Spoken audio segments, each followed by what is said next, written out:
please like and subscribe if you haven't already, and even consider hitting the dreaded notification bell. We've also recently set up a Discord server, so feel free to join that if you want to chat to people, or just lurk in the shadows. The link is in the description below. INFPs versus ENFPs. This is quite a common mistype, and these types are quite tricky to tell apart. Here's what they have in common. They have the same functions, but in a slightly different order. Both are NF types, which means they value their intuitive function and feeling functions the most. They come across in a similar way. Both types are individualistic and even eccentric or quirky. Activity levels. ENFPs are more on the go and action orientated than INFPs. Essentially, taking action is easier for ENFPs than INFPs. I've often speculated that extroverted thinking is the most active function. The reason is that it requires action or interaction to use it. It needs to restructure things, to organize things, to systematize. Even a function like extroverted sensing can be enjoyed in a passive way, by drinking in some sensory experience. ENFPs have TE in their third slot, which means it's something they value and like to satisfy. So both taking action and getting things done is very appealing to them and gives them a sense of achievement. INFPs, on the other hand, are generally much more slow-paced. They have TE as their lowest inferior function, so it's something they have much more of a contentious relationship with. Whereas an ENFP might dislike the fact that they don't finish things they start, an INFP might dislike the fact that they can't get started to begin with. INFPs also have SE as their polar function or worst function. So being in the thick of it, in motion, expending large quantities of energy, and leaping into things is not very natural for them. That's not to say that both types can't be productive. With INFPs, you might see them create things with more consistent themes, whilst creatively changing certain aspects of those things. ENFPs may completely jump to a brand new area to create things, and have less of a noticeable trend between their areas of interest. So if you find yourself constantly doing things, perpetually starting projects, engaging with the world, enjoying accomplishing things, that could indicate you're more likely to be an ENFP than an INFP.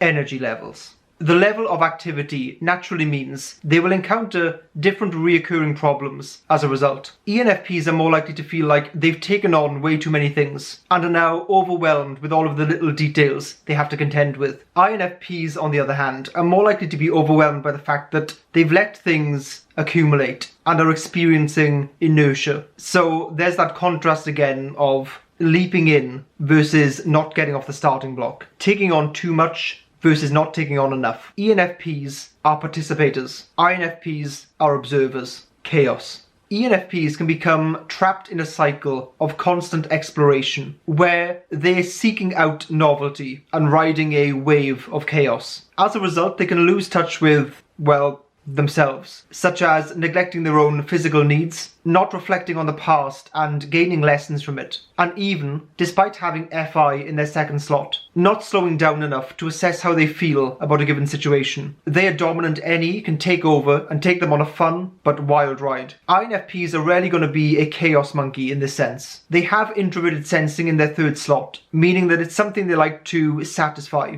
They value it. They tend to be introspective and reflective. So another useful question to ask yourself is, as a reoccurring issue in your life, are you more likely to experience this wave of chaos or the feeling of inertia, certainty? Although both types have FI, which is often associated with having strong views on things, ENFPs are much more likely to be doubtful or uncertain about their views. Having NE as their top function means they're constantly going to be seeing possibilities, different perspectives, alternative ways of seeing the same thing or issue. Now, that's a very useful skill, but it makes it very difficult to come to a conclusion, to settle on a decision that feels right. They're always going to be plagued or haunted by the paths they didn't take, and will constantly second guess any choice that they make. INFPs are much more likely to express certainty or confidence in their views. The function of NE is just a tool for them, and it's never really something that dominates their life. But because of these strong views, and this strong sense of who they are, their struggle is going to be reconciling that with the outside world. INFPs are far more likely to feel like misfits, outcasts, or just detached in some way. ENFPs don't really suffer with that too much. They can fit in much more easily. Their struggle is going to be more bringing their ideas or idealism into existence. So I'd love to hear down in the comment section what differences you see between these two types. Also, if you're an INFP or an ENFP, surely by now you must have subscribed.